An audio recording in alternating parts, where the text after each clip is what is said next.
na prometa qui bino été en même temps tozo humaniser la prison, en même temps de faire exécuter peine de mort.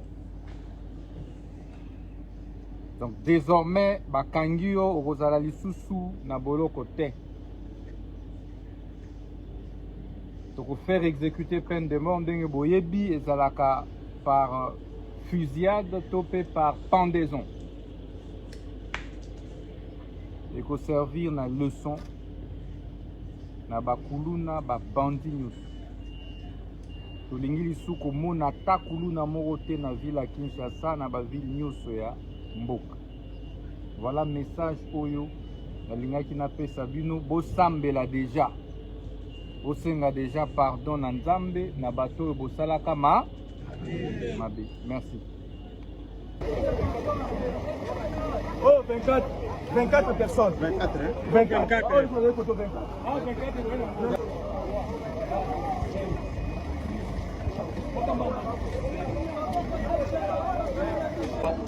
Papa, faut te rendre 24. Merci. Oh. Telema wana papa. Andele mamosali andele. Andele masala loko tota komona na liste. Andele pesa 10. Nasala loko tie.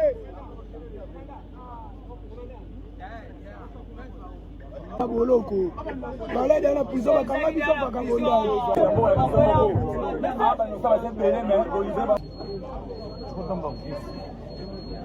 Dix, 11.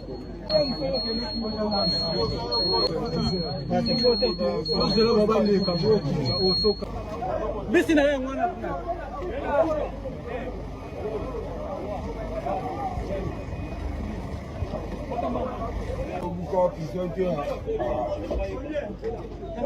Angela.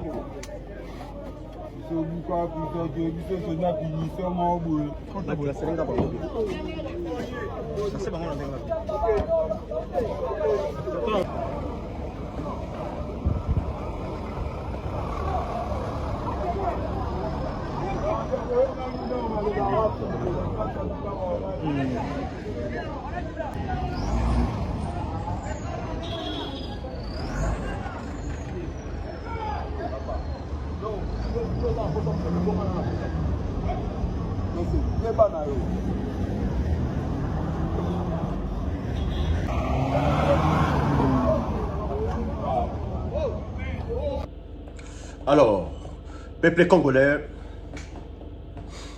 notre justice a changé. Conseil gratuit, papa, maman, je suis garde des rapprochés international. Je suis là-dedans, je connais. Je vous conseille, papa, maman, batela mwana nayo. Exécution et bandit. Na Congo, j'ai échangé. Justice a changé.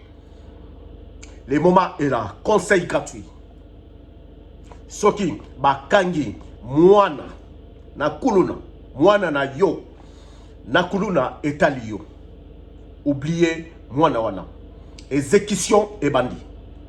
Et bandaki déjà. Exécution. Mwana nangai abunga. Mwana nangai abunga déjà akufa. Congo ba black et scellé. Congo ba black et c'est la justice a changé. Ba kutiyo na kuluna obomi mutu otie mutu mbeli okati mutu famille bosana mwana na yo mwana wana akomona naka lisusu te kanyama KCC batu batondi kuna on ne veut plus, c'est fini pour là-bas. Alors, justice Sikoyo a changé. Car, bah black, il y a trop de blacks. Banda ebele, bah komi, ko sakana. Bah zuyo boye, après 3 mois, bah tikiyo. Bah kangiyo boye, après 5 mois, bah tikiyo. Alors, désormais, justice a changé.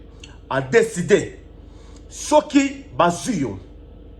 Moyibi, Otien, Mutumbele, Kuluna, Bitumba. Entre vous, ceux qui va dénoncer yo, zuyo, famille, papa, maman, Bossana Mouanawana, car Okomona Kaye, les sous-soutés. Désormais, justice a changé. Au revoir, ici c'est Médium congolais Jetili, garde rapproché international, fasciste. Au revoir.